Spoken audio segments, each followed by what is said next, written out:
What if two people eat the same dessert, but only one of them moves closer to diabetes?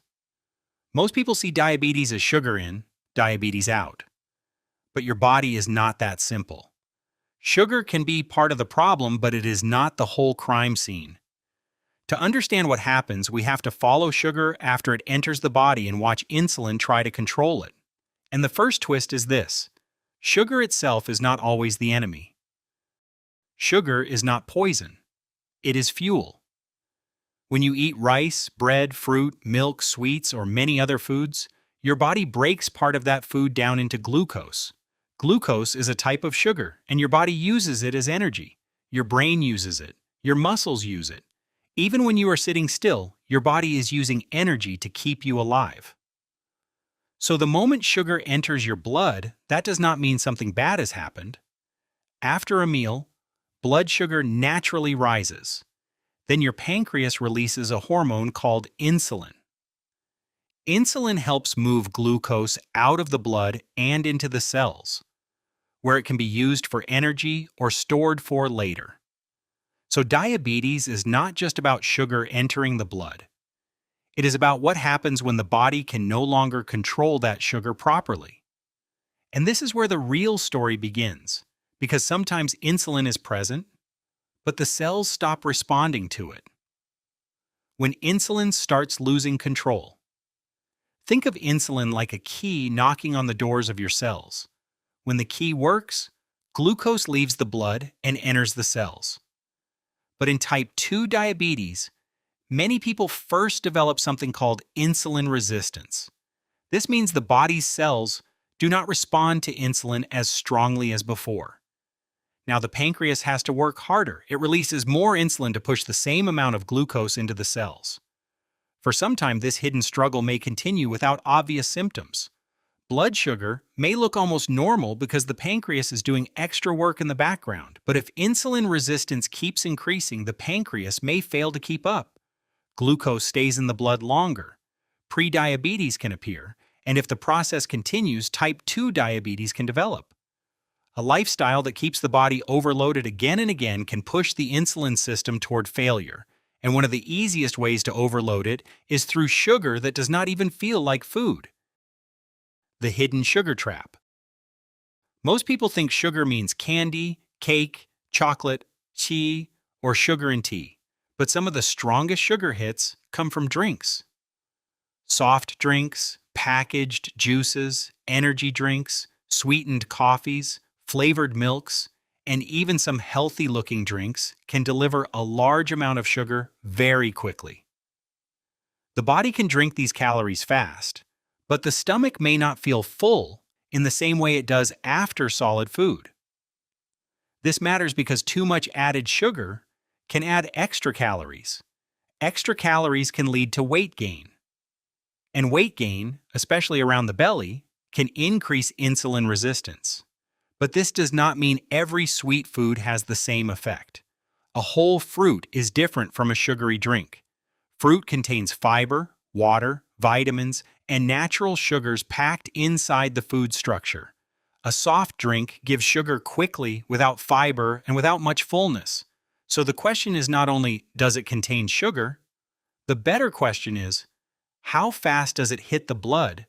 How often do you take it? And what comes with it? Why weight, muscle, and movement matter. Inside your body, glucose needs a place to go. One of the biggest places it can go is your muscles. When you walk, exercise, or use your muscles regularly, your body becomes better at handling glucose. Active muscles can use more sugar for energy and help improve insulin sensitivity. But when a person moves very little, eats more calories than needed, gains belly fat, and sleeps poorly, the body's glucose control system becomes weaker. Fat around the organs can release signals that interfere with insulin. This can make blood sugar harder to control. This is why two people can eat similar foods but get different results. One person may have more muscle, better sleep, more movement, and better insulin sensitivity. Another person may have belly fat, poor sleep, low activity, high stress, and family history. Same dessert, different body, different risk. And family history is where the story becomes even more interesting because sometimes the body comes with a hidden setting from the beginning. The role of genetics in diabetes. Genetics can increase your risk of type 2 diabetes. If a close family member like a parent, brother, or sister has type 2 diabetes, your own risk can be higher. But genetics does not mean destiny. It means your body may have a weaker defense system against certain habits. Some people inherit genes that make their cells more likely to become insulin resistant. Some may inherit a pancreas that cannot produce extra insulin for long enough. Some may store fat more easily around the belly. Some may develop blood sugar problems at a lower body weight than others. So when someone says, "My father had diabetes, so I will definitely get it," that is not accurate. And when someone says, "No one in my family has diabetes, so I can eat anything," that is also not safe. Genes load the gun, but daily habits often pull the trigger. A person with family history may need to be more careful, not more hopeless. Regular walking, weight control, better food choices, good sleep, and checking blood sugar can make a real difference. And there is one more mistake people make. They put every type of diabetes into the same box. The type of diabetes sugar does not cause. Type 1 diabetes is not caused by eating sugar. In type 1 diabetes, the immune system attacks the insulin-producing cells in the pancreas. The body can no longer make enough insulin. That is very different from type 2 diabetes, where insulin resistance and lifestyle-related risk often play a major role. So blaming every diabetic person for eating sugar is wrong.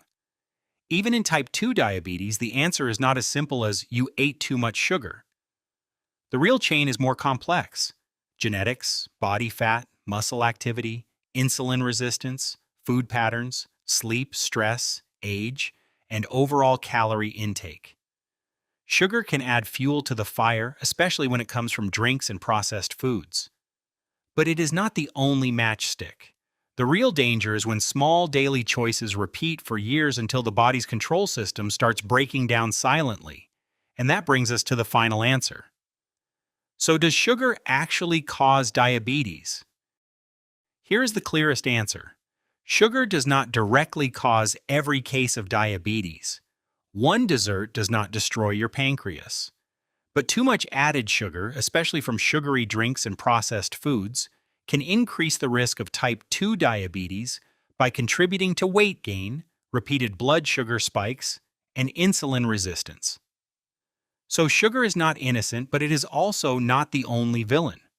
The real villain is the daily overload, a body that keeps receiving more sugar and calories than it can handle, while moving too little and sleeping poorly, may slowly lose control of blood sugar. And if genetics are already increasing the risk, that overload can become even more dangerous. So you do not need to fear sugar like poison, but you do need to respect what happens when the body is forced to handle too much of it too often.